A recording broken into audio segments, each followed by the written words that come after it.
I was 70 years old when I woke up one Tuesday morning and realized I no longer knew who I was. It wasn't a dramatic realization. There was no crying, no despair. It was just a silent, almost physical clarity, like when you feel you have a fever before you even touch your forehead. I was sitting on the edge of the bed, my bare feet touching the cold floor, and I looked around the room, the same beige curtains as always, the same dark wood knitstand, the same lamp I never really liked, but that had been there for decades. And then I thought, with a strangeness that chilled me to the core, who chose this life? The answer should have been obvious. I chose. Of course I chose. But at that moment, sitting there, I couldn't remember choosing anything. It seemed like life had happened to me, not because of me, as if I had agreed to everything without ever really being asked. Before we begin, if this type of story resonates with you, subscribe to the channel and turn on notifications. That way, you'll always be notified whenever a new narrative like this is shared here. These are simple human stories, meant to be listened to calmly perhaps when you need them most. My husband had died 6 years ago. The children lived far away. The house was too quiet. But it wasn't the loneliness that bothered me. I even liked the silence at first. After a lifetime of taking care of everyone, the silence seemed like a reward. Buto vitim ibifrent. Heavier as if it worked in something from that I didn't know how to. I was never one to complain. I was always the one who solved problems, who organized, who provided for the family. When my husband got upset, I calmed him down. When the children fought, I smoothed things over. When my mother got sick, I was the one who took care of her until the end. Even though I lived in another city and had 2 young children, no one needed to ask me. I simply did it. It was what was expected, and I never questioned it. But that morning, something inside me was different. I don't know if it was because I had turned 70 the previous week or because I had spent my birthday alone. My children called, sent flowers, but no one came. Perhaps it was just the accumulation. 70 years of doing what was right, of not bothering anyone, of not asking for too much. 70 years of feeling that I was always one step behind what I myself wanted, without ever really knowing what that wanting was. I got out of bed and went to make coffee. I knew exactly how many spoonfuls to put in, how long to wait, how to set the table, even if it was just for me. But while the water boiled, I found myself looking out the kitchen window at the backyard, which I kept tidy, but never really used. It had a wooden bench under the Jaboticaba tree. My husband put it there years ago, saying I could sit there in the afternoons, read a book, relax. I never sat there. I never had time, or I never thought I could. And then, suddenly, a memory came to me. I must have been about 8 years old. I was at my grandmother's house in a small town in the countryside. Itwasome, and there was that hangs to your skin. My grandmother had a huge backyard, full of fruit trees, free-range chickens, and a smell of damp earth mixed with jasmine. I loved being there, not because I had much to do, but because there I could be different. I could climb trees, get my dress dirty, stay quiet in the shade without anyone calling me to help with anything. One day, I was lying on the grass, looking at the clouds, trying to guess their shapes. My grandmother approached, sat down beside me. With difficulty, she was already old at that time and remained there in silence. After a while, she asked, "What do you want to be when you grow up?" I answered without thinking, "I want to be free." She laughed. It wasn't a mocking laugh, but it wasn't one of approval either. It was a tired laugh, as if she understood something I didn't yet understand. Free how, my daughter? I didn't know how to answer. I only knew that I wanted it. That feeling of lying on the grass and not having to explain why, of looking at the sky and not having to do anything but look. My grandmother ran her hand through my hair and said, "Take advantage while you can," at the time. I didn't understand what she meant. I thought she was talking about childhood, about that time when we don't yet have responsibilities.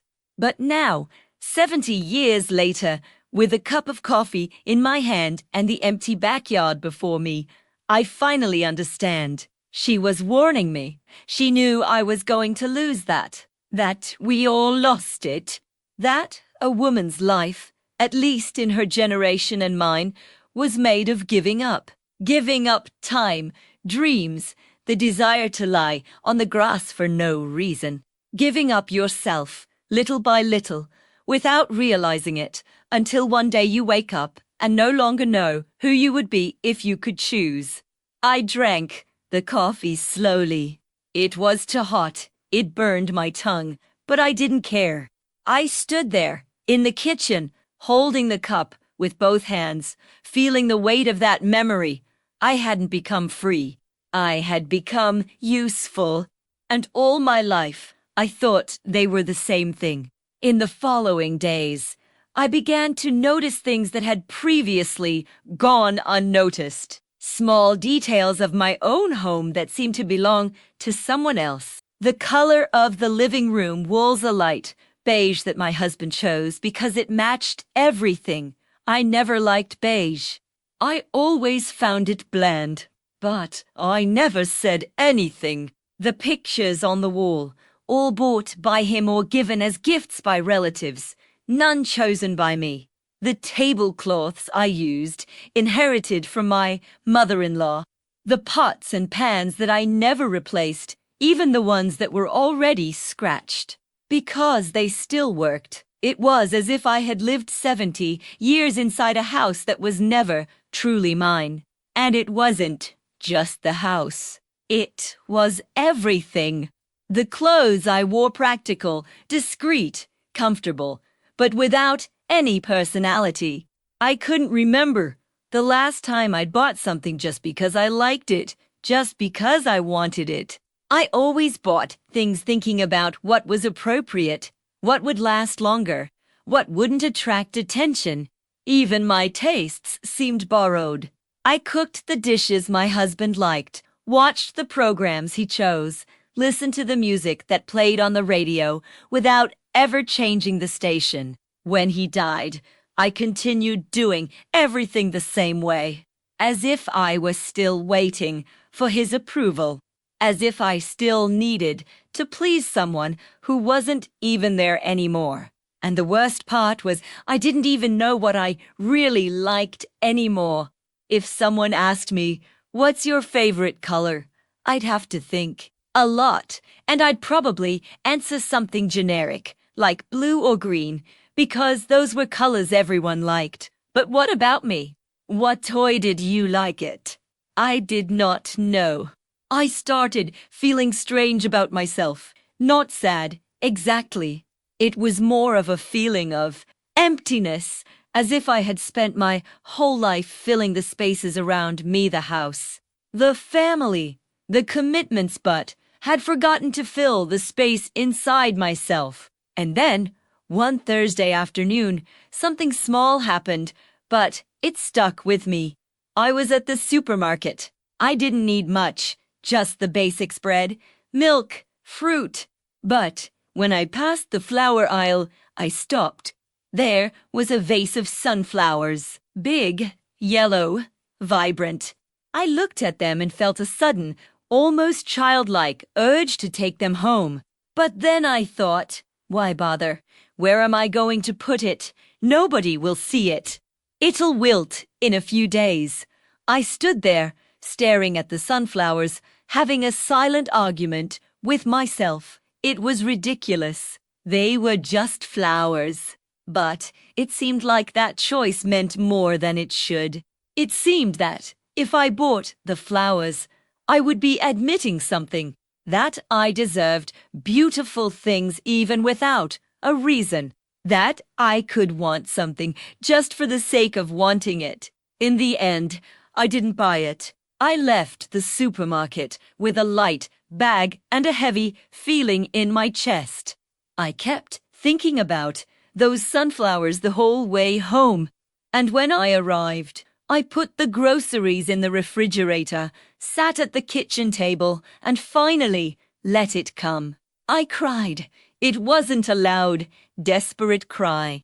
It was a silent cry, the kind that comes from a deep place you didn't even know existed. I cried because I realized I had spent my whole life denying myself small things, flowers, colors, desires. I cried because, at 70, I no longer knew who I was without the people I cared for. I cried because I finally understood that the emptiness I felt wasn't a lack of companionship.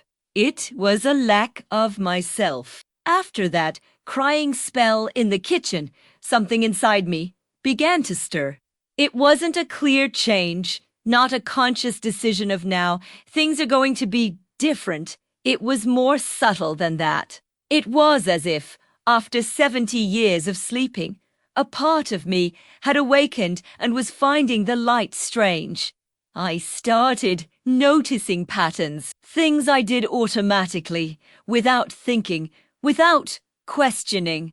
The way I tidied the house every day, even if no one was coming to visit. The way I dressed, always in the same neutral colors, the same bland pieces. The way I talked on the phone with my children, always asking about them. About the grandchildren, about work, but never talking about myself. Because what would I have to talk about? My life was empty, predictable, small, and the strangest thing is, I myself had built this life this way. No one forced me. No one forbade me from doing things differently. But somehow, over the years, I molded myself to what was expected of me. I adjusted myself, diminished myself, adapted myself, until so little of me remained that I didn't even know what I had lost anymore. A week after the sunflower incident, I woke up with a different feeling. I couldn't quite explain it. It was as if something inside me was insisting, nudging, demanding attention. I made breakfast as usual, but when I went to get dressed, I stopped in front of the wardrobe. I looked at the clothes hanging there. Beige, gray, black, navy blue. Everything discreet, everything safe. Everything lifeless? And then I remembered a dress. It was a dress I had bought a long time ago, maybe 20 years ago. It was red, not a dark, somber red. It was a vibrant, cheerful, eye-catching red. I had seen it in a shop window, liked it instantly, and on a rare impulse, I had gone into the store and bought it. I didn't even try it on properly. I just bought it. When I got home, my husband looked at me and frowned. Red, where are you going to wear that? I didn't know how to answer. I put the dress away at the back of the wardrobe and never took it out again. Every now and then I'd see it there, still with the tag on, and feel a pang of something guilt, perhaps, or shame for having spent money on something so useless. But that morning, I looked for the dress. I rummaged through the entire wardrobe until I found it. It was wrinkled, a little faded with age, but still there. I removed the tag, how absurd. 20 years with the tag still on, and put it on. I stood still in front of the mirror. The dress still fit, but I looked different, thinner, older. The skin on my arms was more saggy. The red squeezy felt wrong. It felt exaggerated, but he also seemed alive. I stared at myself for a long time, and then I thought, why not? There was no one to judge me. There was no one to question me. I could wear whatever I wanted. I could go out in the street in red if I wanted. I could do whatever I pleased. But even knowing that, I took off my dress. I put on my usual beige blouse and my usual black pants. I folded the red dress and put it back in the closet, but not at the back this time. I left it in plain sight. À sa remande it existed. That I had bought it one day, of my own free will, because I wanted to. I left home that morning for a walk. It was something I did sometimes, without any particular purpose, just to get out a bit. I lived in a quiet, tree-lined neighborhood with wide streets and little traffic. I liked to walk early, in the morning, when the sun wasn't yet strong and the air had that cool, damp feeling. But that day, instead of following my usual Route 3 blocks ahead, turn left, go around the block, and come back, I stopped at a corner and looked the other way. There was a street I had never explored, not out of fear, not out of laziness, simply because I had never thought of going there. My route was always the same, and I never questioned it. I took a deep breath and turned to the other side. It sounds silly, I know, it's just a street. But at that moment, it felt like more than that. It felt like a decision, small, insignificant to anyone else, but huge to me. I walked slowly, noticing the houses, the trees, the gardens. Everything was similar to my neighborhood, but at the same time different. There was a yellow house with flower pots on the porch. There was a gate painted turquoise blue. There was a dog lying in the shade, looking at me curiously. And then, at the end of the street, I saw a small square that I didn't know existed. It was small and simple. It had a few wooden benches, a playground for children, and a rusty outdoor gym. It wasn't anything special, but it had large trees, generous shade, and a sense of calm that welcomed me. I sat down on one of the benches. I stood there for almost an hour. I did nothing. I just stood there, watching, breathing, existing, and it was strange to realize how unaccustomed I was to this, to doing nothing. My whole life had been about doing, cleaning, cooking, caring, solving problems, organizing. Even after my husband died, even after the children left home, I continued to fill my time with tasks, as if stopping were dangerous, as if I stopped, I would have to face the void. But there, on that bench, in the middle of that little square I didn't recognize, the emptiness didn't seem so frightening. It even seemed possible. I returned home slowly, without rushing. And when I arrived, instead of going straight to tidying the kitchen or folding clothes, I sat on the living room sofa and simply stayed there, looking at the wall, at the light coming through the window, at the silence. In the following days, I returned to the little square. Not every day, but frequently. Always at the same time, always on the same bench. I began to notice the details, the sound of the birds, the smell of the grass after the gardener passed by, the people who also frequented the place. There was a gentleman who came every morning with a brown puppy. He had a young woman who jogged with headphones on. There was a woman more or less my age who brought a book and sat reading in the shade. I never spoke to any of them. I just observed, and it was comforting, in a way, to realize that other people also had their routines, their silent rituals, that I wasn't the only one trying to fill the time, trying to find a way to inhabit my own life. One morning, the woman who was reading looked up from her book and smiled at me. She didn't say anything. She just première smiled back, and that was all. But it stuck with me, because it had been so long since someone had looked at me without wanting anything, without needing me to do, solve, or take care of anything, just seeing me. I began to realize that this feeling of being seen without being demanded of was something I hadn't felt in decades. With my husband, I was always the wife, the one who cared, who organized, who provided emotional support. With my children, I was always the mother, the one who solved problems, who advised, who was there when they needed me. With my friends, the few I had, I was the advisor, the one who listened, the one who helped. But who was I when nobody needed me? This question started to haunt me. Not in a distressing way, but persistently, like an itch you can't ignore. And then, one Saturday afternoon, my oldest son called. He would call every weekend, always briefly, always politely. He'd ask how I was, share some news from work, talk about the children. I'd listen, ask the usual questions, give the usual advice. The conversation followed an invisible, comfortable, predictable script. But that day, in the middle of the conversation, he said something that caught me by surprise. Mom, we were thinking of coming to visit you next month, bringing the kids, staying for a few days. My first impulse was automatic. Oh, that's great, son. I'll tidy everything up, prepare the room, make that food you like. But before I finished the sentence, I realized something. I didn't want to.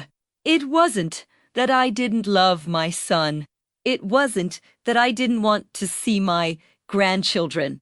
Butsy deo faving the house, for the rhythm of serving, pleasing, exhausted just thinking about it. And for the first time in my life, instead of swallowing that feeling, I let it exist. I remained silent for a few seconds. My son asked, Mom, are you listening to me? I am, son, I am. I took a deep breath. Look, how about we coordinate properly? Because I've been busy. I myself was surprised by the word busy, me who had nothing to do. But at the same time, it was true. I was busy, trying to find myself, busy learning to exist again. My son seemed confused. What are you busy with, Mom? And I didn't know how to answer because it wasn't something I could explain. It wasn't a course, a job, a project. It was just me trying to listen to myself, trying to understand who I was when nobody was watching. Just my own things, I replied awkwardly. He laughed, thought it was funny, thought I was joking. We arranged for the visit to take place in a month and hung up. But after I hung up, I kept holding the phone in my hand, feeling something strange. Pride, small, almost impulsive, première de or almost. I had set a limit, even if timid, even if disguised, and the world hadn't collapsed. That night, I sat on the backyard bench for the first time. That bench my husband had put under the Jaboticaba 3 years ago. That bench I never used because I never thought I could. I sat there, a cup of tea in my hand, and gazed at the sky. It was beginning to get dark, and the first stars were starting to appear. The air was cool, silent, and then I remembered myself at 8 years old, lying on the grass in front of my grandmother's house, looking at the clouds. I want to be free. Had I become that? No, not yet. But perhaps for the first time in 70 years, I was beginning to try. In the days that followed, I began to notice something curious. Small things around me seemed different, not magically, not inexplicably, but it was as if, by paying attention to myself, by allowing my own desires to exist even, if still timidly the world around me had begun to respond in a way I didn't expect. It was subtle at first. I remember one morning, after returning from the park, I passed by a home goods store that I usually ignored. I always thought I didn't need anything from there. My house was complete, functional, everything in its place. But that day, something made me stop at the window display. She had a blanket. It was a warm mustard shade with fringes at the ends. Not practical at all. Not discreet at all. Totally unnecessary. But I liked it. I stood there, staring at that blanket, having that internal debate again. What for? You already have blankets. You don't need this. But then I remembered the sunflowers I hadn't bought. I remembered how that choice or lack thereof had left me feeling empty for days. I went into the store. I bought the blanket. When I got home, I took it out of the bag and put it on the living room sofa. That plain, beige sofa that always looked more like a piece of furniture for a doctor's office than for a home. The mustard-colored throw transformed everything. Suddenly, the room had color. It had personality. It had life. I sat on the sofa, pulled the blanket over my legs, and for the first time in a long time, I felt that this space was truly mine. Not by inheritance, not by obligation, not because someone had chosen it for me, but because I had chosen it. And then, a few days later, something unexpected happened. My next-door neighbor, a nice woman, but someone I'd never exchanged more than a polite good morning with at the gate rang the doorbell. I answered, somewhat surprised, and she was holding a glass jar. Hi, sorry to bother you. I made blackberry jam and there's a lot left over. I thought I'd offer you some. I was speechless, not because it was strange neighbors do that, but because in all the years I lived in that house, no one had ever done that. No one had ever come to my door offering something for no reason, without asking for anything in return. I accepted the jam and thanked her. She smiled and left. I closed the door and stared at the jar in my hands, confused. Had she always been like this? Had other people around me always been this kind, and I never noticed? Or was there something different now? I couldn't answer, but the jam was delicious. 2 days later, in the small square, the woman who used to read and who had smiled at me once approached. I was sitting on my usual bench, staring into space, when she asked, "Can I sit here?" I nodded, still a little suspicious. She sat down next to me, opened her book, and read in silence. She didn't say anything. She didn't try to start a conversation. She just stayed there, sharing the seat with me. And it was reassuring. After about 20 minutes, she closed the book, stood up, smiled again, and left. But before leaving, she said, "You come here every day, right?" "Me too. It's a good place to breathe." I didn't wait for a reply.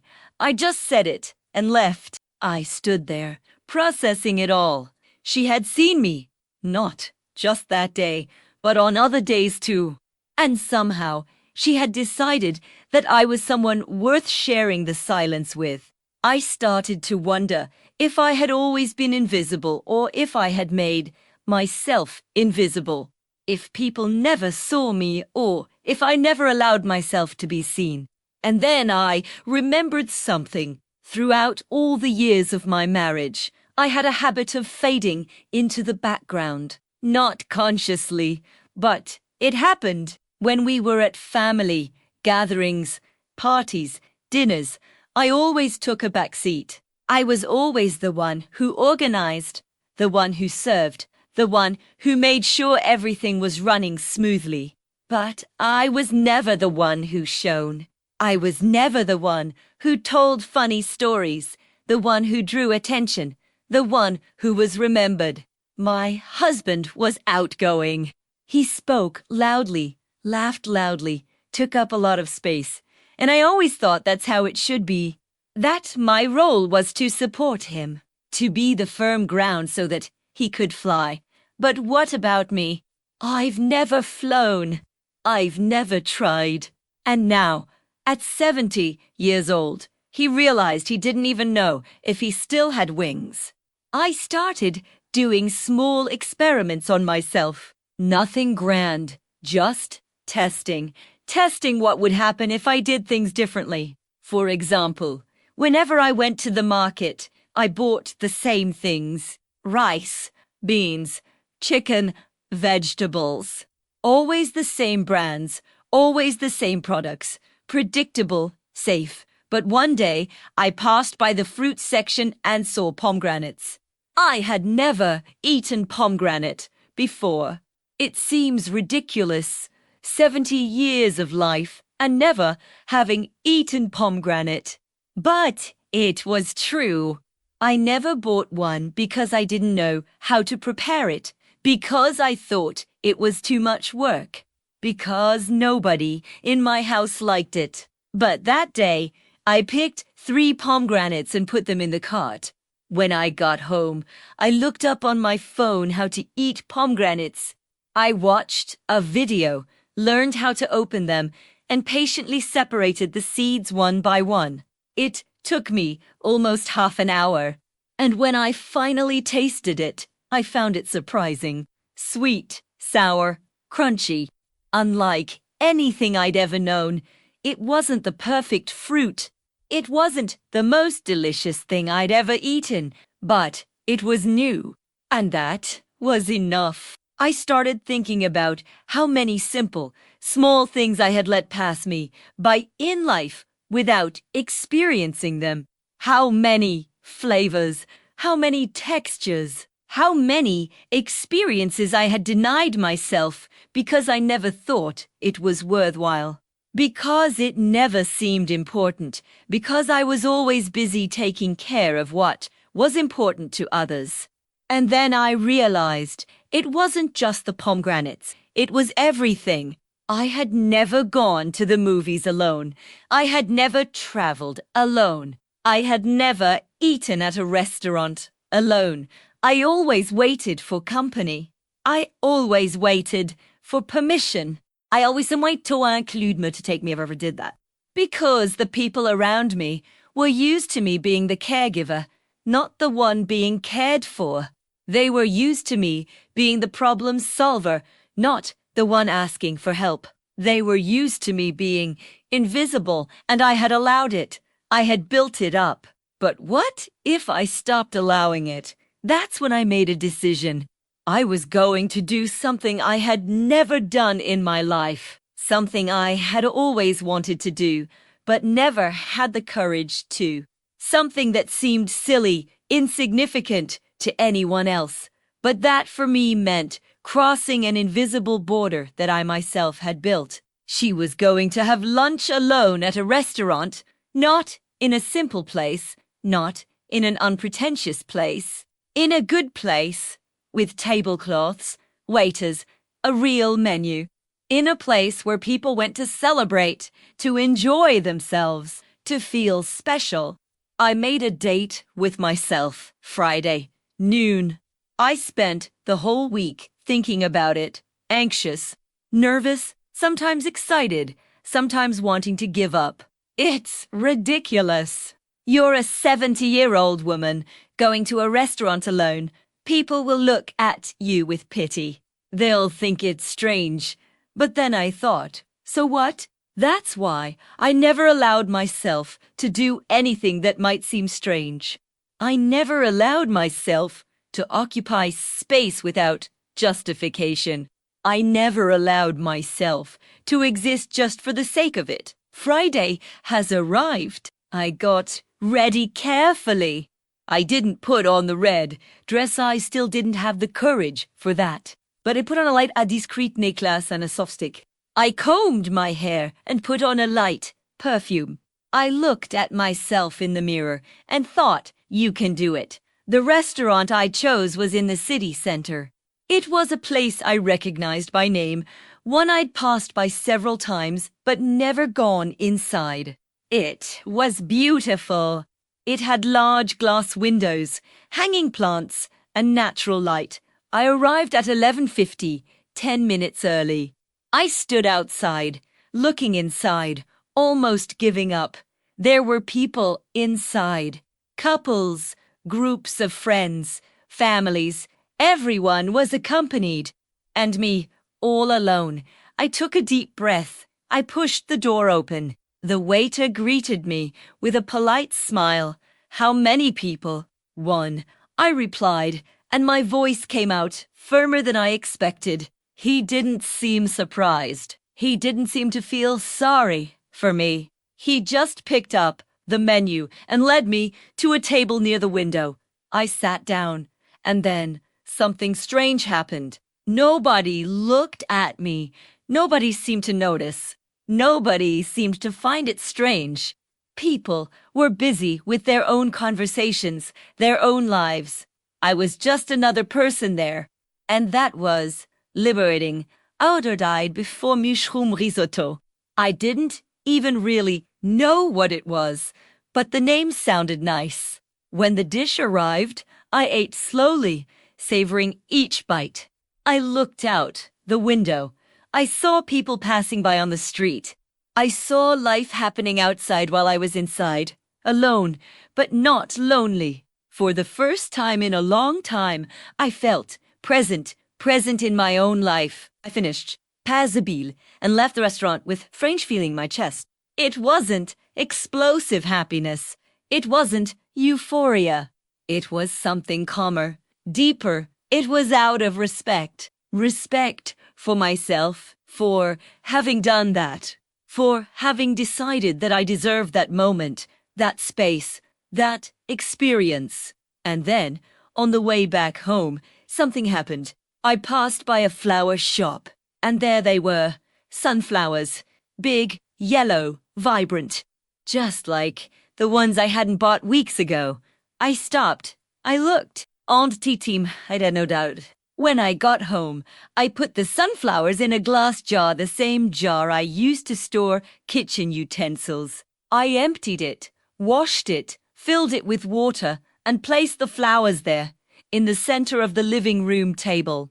I sat on the sofa, with the mustard-colored blanket over my legs, looking at the sunflowers, and then I realized something. In the last few days, since I started allowing myself small choices, small desires, small wants, good things have begun to appear. The neighbor's jam, the quiet company in the park, the peaceful lunch at the restaurant, the sunflowers I finally bought. These were not miracles. These were not magical coincidences, but they were answers. It's as if, by deciding to listen to me, by deciding to value me, by deciding to occupy space in my own life, the world has started treating me differently too. Or perhaps the world had always been there, open, generous, welcoming, and I was the one who never realized it, because I was too busy being invisible. Element for the following weeks brought a silent but steady change. It wasn't that my life had transformed overnight. He still woke up in the same house, still had the same basic routine, still the same 70-year-old trying to figure out what to do with the rest of his time. But something fundamental attention to me Tommy Desir, to my discomforts, to the small internal resistances that I used to swallow without question. And the more attention I paid, the more I noticed patterns that had previously gone unnoticed. For example, every time my son called, I felt a tightness in my chest. Not because I didn't like him, I loved my children deeply, but because every conversation followed the same script. He would ask how I was. I would say I was fine. He would talk about work, about the children, about his routine. I would listen, ask the right questions, give the expected advice. And then he would say goodbye, always in a hurry, always with something more important waiting on the other end. And I would sit there, holding the phone, feeling like I had just played a role, the role of the mother. Available, interested, supportive, but never truly present. Never fully present, because at no point did he truly ask about me. About what I was feeling, thinking, discovering. And I realized it wasn't his fault. He had learned from me. He had learned that my life revolved around others, that I had nothing interesting happening, that my role was to listen, not to be heard. And for 70 years, I have confirmed this. But now, something inside me was beginning to resist. On the next call, when he asked, "How are you, Mom?" instead of automatically replying, "Fine, son." "And you?" I paused, I breathed, and I said, "You know, I've been thinking about this a lot lately." There was silence on the other end, as if he didn't expect me to actually answer. Thinking about what? About how I am. About who I am now. About what I want to do with the time I have left. Another silence. A longer one this time. "Mom, are you okay?" Did something happen? And there it was. The automatic worry. The assumption that if I was talking about myself, something must be wrong. Nothing bad happened. "Son, it's just that. I'm 70 years old and I'm realizing that I've spent my whole life without asking myself who I really am." He didn't know what to say. He was disconcerted. He tried to change the subject, talk about his grandchildren, ask if I needed anything. But I wouldn't let him. For the first time, I steered the conversation where I wanted it. I told him about the little park I'd discovered, about the mustard-colored blanket, about the sunflowers, about having lunch alone at the restaurant. He listened, but I sensed he didn't understand. To him, it all must have seemed trivial, small, things anyone does without a second thought. But for me, they were silent revolutions. Wanwabsfemdidend. It wasn't complete satisfaction he still hadn't understood, and that was okay. But it was something else. It was the fact that I had spoken. I had occupied space in the conversation. I had shared something that was mine, and that mattered.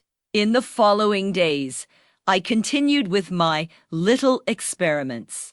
I went to the movies alone for the first time, a film I chose, at a time I wanted, without having to negotiate with anyone. I sat in my seat with my bag of popcorn, which I never bought, because I thought it was too expensive, unnecessary, and watched the entire movie without worrying about whether anyone was enjoying it or not. It was liberating. Once again, I went into a bookstore and bought a book. Not a book that someone had recommended. Not a book that was on the bestseller list. A book with a beautiful cover and a title that caught my attention. The Art of Being Alone. I didn't even know what it was about. I just bought it because I wanted to.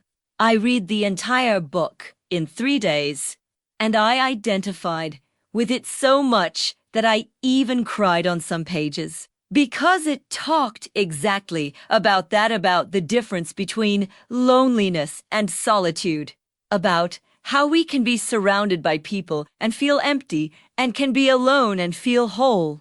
And it was there, while reading that book, that I realized something important. I wasn't alone by chance. I was alone because, throughout my life, I hadn't learned to be with myself. I hadn't learned to enjoy my own company. I always needed someone to validate my existence. My husband, my children, my mother, my responsibilities. I always needed to be needed by someone to feel real. But what now? Now that no one needed me in the same way anymore, now that I had time, space, silence, who was I? That question no longer scares me. And that started to interest me. I started doing things I'd never done before. Small things, even silly things, but things that helped me get to know myself. I started trying different foods. I discovered I liked Japanese food. Who would have thought? I discovered I didn't like strong coffee, but I loved hibiscus tea. I discovered I preferred waking up early when the world was still quiet, rather than staying up late watching television. I started trying on clothes. I haven't bought the red dress yet. I was saving that one for a moment. I didn't yet know when it would be. But I bought a light green blouse, a patterned scarf, a pair of gold earrings. And I started leaving the house wearing those things. At first, I felt exposed, like I was drawing too much attention, like someone was going to stop and ask, "What do you think you're doing? You're too old for this." But nobody ever said anything. In fact, the opposite happened. Once, at the bakery, the cashier looked at my scarf and said, "How beautiful. Where did you buy it?" I was speechless for a second. Then I thanked them smiley face. A simple, banal compliment. But it made me feel seen in a good way.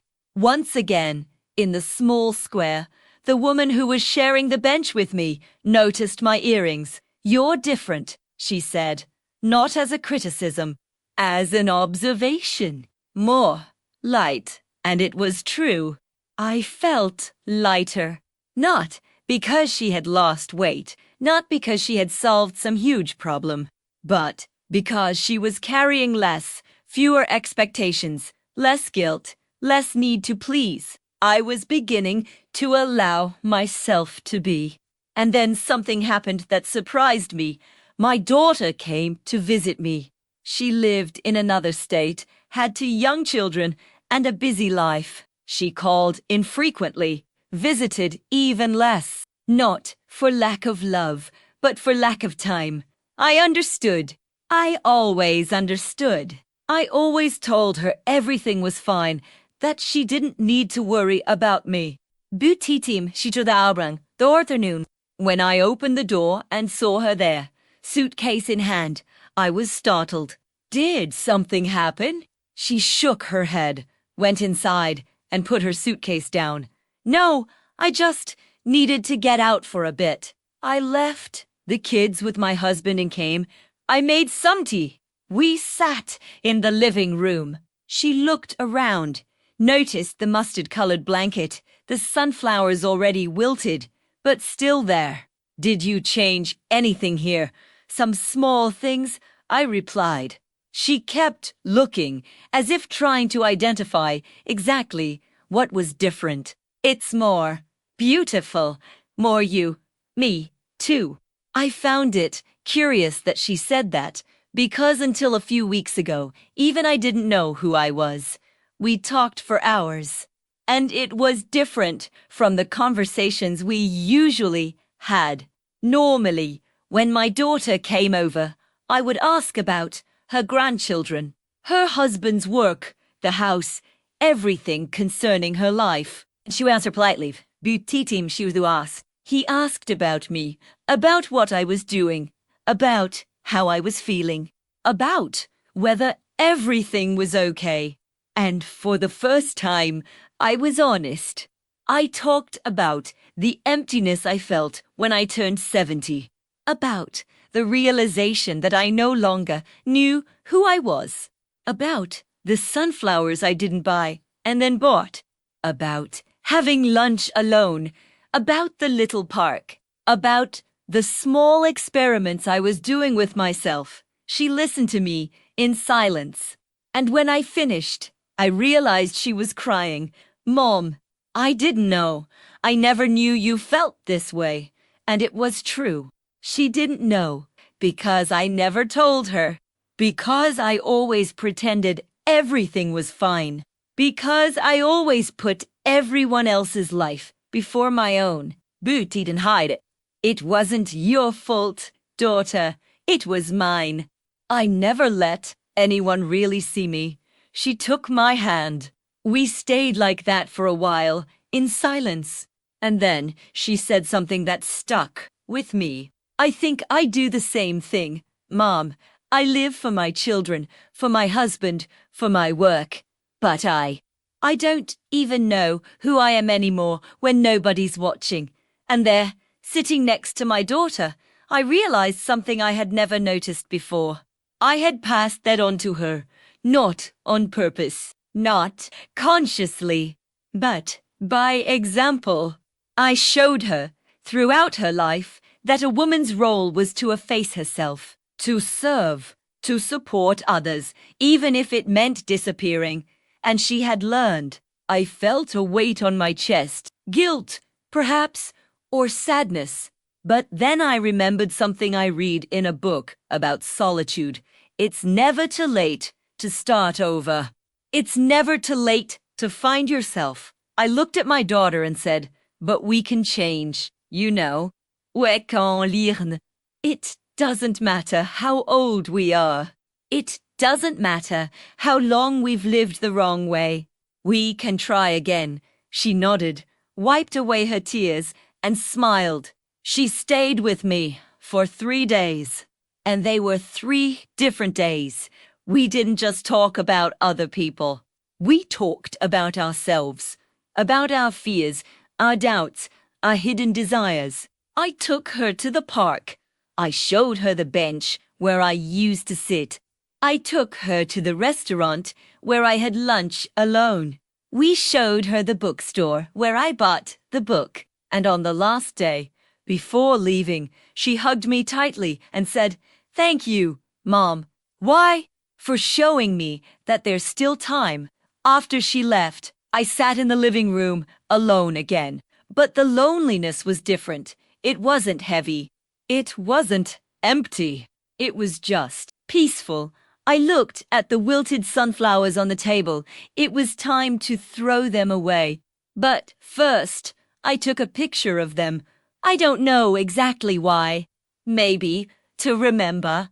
To remember that I had chosen them. To remember that I had allowed myself to do so. And then, that night, I did something I had never done before. I opened the wardrobe. I picked up the red dress. To marry. I stood in front of the mirror, looking at myself. A 70-year-old woman, alone in her room, wearing a red dress she had never worn before. Grey hair, wrinkles around her eyes, a tired body, marked by time, but also alive, present, entire. I didn't leave the house wearing the dress. I didn't need to. That wasn't the point. It was about allowing myself. It was about seeing myself. It was about, after 70 years, finally giving myself permission to exist the way I wanted to. I took off the dress, folded it carefully, and this time I didn't put it away at the back of the wardrobe. I left it hanging, in plain sight, because now I knew, one day I was going to use it. The months that followed were, in a way, the strangest and most real of my life. Strange, because I was learning to inhabit myself in a way I never had before. Real because, for the first time, I felt like I was truly living, not just following a script someone else had written for me. There was no single moment of definitive revelation.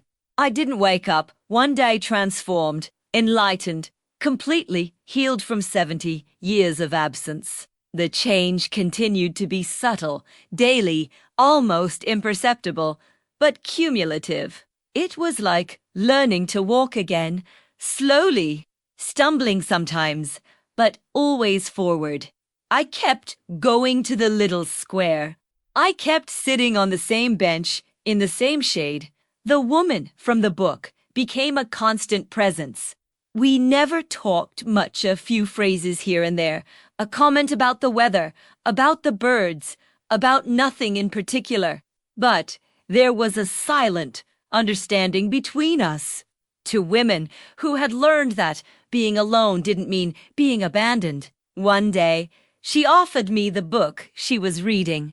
"I think you'll like it," he said, handing me the book. It was a novel by an author I didn't know. The cover was simple, dark blue, with the title in white letters, New Beginnings. I accepted the book and thanked them. And that night, I began to read. The story was about a woman who, after losing her husband, decides to travel alone for the first time in her life. Not to an exotic place, not for an epic adventure, just to a coastal town, a few hours away, where she rents a small room and spends an entire week without speaking to anyone, just observing, breathing, existing. I read the entire book in 2 days. And when I finished, I stared at the last page with a strange feeling in my chest. Envy. I envied that character. I envied her courage. I envied that she managed to do something I hadn't yet been able to do. Leave. Go away. Even if only for a short time. Eveni fallon. And then I thought, why not? Why couldn't I do that? I had money saved. Not much, but enough. No one depended on me. I had no unavoidable commitments. Nothing held me back except fear. Fear of what? Exactly. Of being alone in a strange place. But I was already alone. Of not knowing what to do. But I didn't know what to do here either. Of something going wrong. But what could go worse than spending the rest of my life regretting never having tried? I let the idea simmer for a few days. I didn't want to make an impulsive decision. But with each passing day, the desire grew stronger. It wasn't a desperate, anxious desire. It was a calm desire, firm, like a certainty growing inside me. A week later, I called my son. He said he was going to travel. There was silence on the other end. Then, travel. Where to? I haven't decided yet. But I want to go somewhere near the sea. Alone. Alone. Another silence. A longer one. Mom, are you sure? Wouldn't you prefer someone to go with you? No, son, I need to go alone. I sensed he wanted to argue. To say it was dangerous, that I was too old, that it didn't make sense. But he held back, perhaps because he had realized in our last conversation that I was changing, that something about me was different, and that he needed to respect that. It's okay, Mom, just be careful, okay? I'll take it. After I hung up, I stood there, holding the phone, feeling something new. Freedom. Not the romantic, grandiose freedom of the movies, but the real, small freedom of deciding for myself, of not needing permission, of not needing approval. I searched online. I found a simple guest house in a coastal town 3 hours away. It wasn't luxurious at all. Just a room with a sea view, breakfast included, and quiet. I booked for 5 days. When the day of the trip arrived, I woke up early. I packed a small bag, some clothes, a book, my old notebook that I hadn't used in years. I looked around the house before leaving. The mustard blanket on the sofa. The new sunflowers in the vase. I had bought more, this time without hesitation. The red dress visible in the wardrobe. Everything there reminded me of who I was becoming. I locked the door and left. The bus trip was peaceful. I sat by the window and watched the landscape change. Small towns, empty roads, green turning to blue as we approached the sea. And then, finally, I arrived. The town was small, quiet, almost deserted. It was the off-season, so there were no tourists, no noise, just locals, a few shops open, and the constant sound of the waves. The guest house was exactly as pictured, simple, clean, and welcoming. The owner, a friendly lady with white hair and an easy smile, greeted me kindly. First time here, first time traveling alone. I replied without thinking. She smiled, as if she understood something I was still discovering. You'll like it. The sea heals. I went up to my room, left my bag, and went straight to the window, and there it was, the sea. Infinite, blue, vibrant. I stood there, looking, breathing, feeling something I couldn't name. It wasn't explosive happiness. It wasn't complete peace. It was something in between, something real. It was a presence. In the following days, I created a new routine. I would wake up early, have coffee on the guest house veranda, and go for a walk on the beach. I didn't premier ad nogol, premier juolked. I felt the sand on my feet, the wind on my face, the smell of salt in the air. Sometimes he would stop and gaze at the horizon. Sometimes he would sit on a rock and just stay there, doing nothing, without thinking about anything specific, just being. And I noticed something curious. Being alone no longer scared me. In fact, for the first time, I was enjoying my own company. I was discovering that I was good company, that I had interesting thoughts, that I could entertain myself, that I didn't need anyone to fill the silence. One day, sitting on the sand, I took my notebook out of my bag. That old notebook I'd brought without really knowing why. I opened it to a blank page and started writing.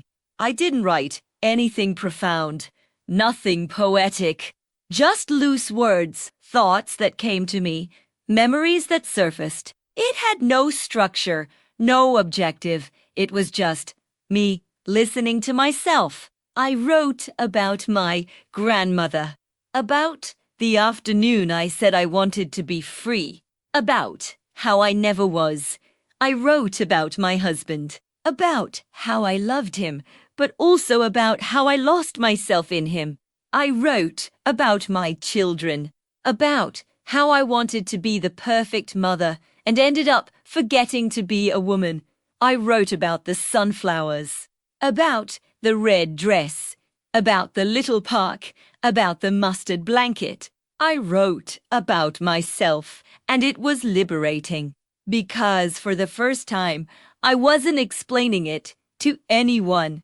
I wasn't justifying it. I wasn't trying to make sense of it to others. It was just for me, a record, a conversation with myself. I returned to thee in that afternoon with my notebook full. And that night, lying in bed, with the sound of the waves crashing through the window, I realized something. I was happy. Not happy in the way we expect to be happy. Not happy with something grand, extraordinary, but happy in a simple way. Happy to have come. Happy to have allowed myself to be. On the last day, I woke up earlier than usual. It was still dark. I went down to the beach and sat on the sand, waiting for the sun to rise. And then, as the sky began to lighten, I remembered something my grandmother used to say. Life isn't about what happens to you. It's about what you do with what happens. For 70 years, I let life happen to me. I let expectations, obligations, the roles I needed to fulfill define me. I let others decide who I was. But now, sitting on that beach, watching the sunrise on the horizon, I understand. There was still time. There was still time to choose, to decide, to be, not perfectly, not without doubts or fears, but truthfully. I returned home 2 days later. I entered the house, which seemed the same, but no longer felt so strange. I put my suitcase on the floor, looked around, and smiled, because now I knew. This house was mine. This life was mine. And I could do with it whatever I wanted.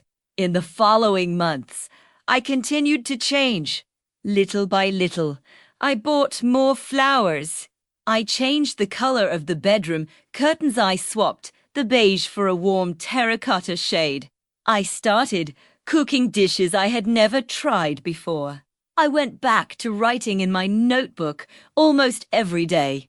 And then, one Saturday morning, it happened. I opened the wardrobe, took our dress, en puis-ton, not for occasion, not to impress anyone, just because I wanted to. I left home like this. I went to the bakery, bought bread. I went to the market, bought fruit. I walked down the street as if it were the most natural thing in the world, and it was. Some people looked, some smiled, some didn't notice, and everything was fine. Because it wasn't about them, it was about me. It was about allowing myself to exist, about allowing myself to be seen, about allowing myself to occupy space without apologizing. I returned home with the bags in my hands and a light feeling in my chest. I put the groceries in the kitchen, sat on the backyard bench, that bench I had finally started using, and stayed there, looking at the sky. And then I thought, 70 years. It took me 70 years to finally understand. But I understand. I understood that the emptiness I felt wasn't a lack of people, work, or purpose.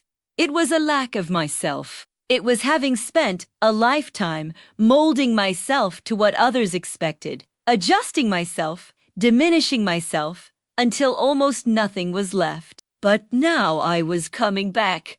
Not the person I was at 8 years old, lying on the grass in my grandmother's yard, wanting to be free, because that girl no longer exists. But a new version, a version that carried everything I'd lived through, but now I was choosing. Now I was deciding. Now I was allowing myself to be. And I realized something else as well. Ever since I started listening to myself, ever since I started making small but genuine choices, the life around me has responded. Not magically, not inexplicably, but consistently. My neighbor started talking to me more. My daughter started calling me more often, not just to ask if I was okay, but to really talk. The woman from the park became a silent but real friend. The small acts of kindness around me increased a smile here, a conversation there, a genuine connection. It was no coincidence. That was the answer. Because when you stop hiding, people see you. When you stop diminishing yourself, the world treats you differently. When you decide to occupy space, space opens up. Not always, not guaranteed, but it happens. And even when it doesn't happen, even when the world remains difficult, remains hard, remains indifferent, you still have yourself, and that's enough. I sat on the bench until the sun began to set. The golden light shone on the yard, on the trees, on the leaves swaying in the wind. And I thought about everything I had lived through, about everything I had lost, about everything that was still to come. And for the first 50 years, première felt no fear. I felt curious outcome. About what I could still discover. About how many red dresses I could still wear. How many beaches I could still visit. How many flowers I could still buy without needing a reason. I got up from the bench, went inside, and turned on the kitchen light. I put water on to boil. I made some tea. I sat at the table with my notebook open and wrote. Today I understood. Life wasn't empty. I was the one who was absent. And now I'm back. I closed my notebook, drank my tea slowly, and looked around. The house was silent, but it wasn't a heavy silence. It was a welcoming silence, a silence that awaited me, that received me, a silence that, finally, was mine. If this story touched you in any way, consider subscribing to the channel and turning on notifications. That way, you'll be notified whenever a new story like this is shared here. And if you feel like it, leave a comment. You can share if you've experienced something similar, what this story evoked in you, or even where you're watching from. Sometimes, writing a few words is the first step in realizing you're not alone.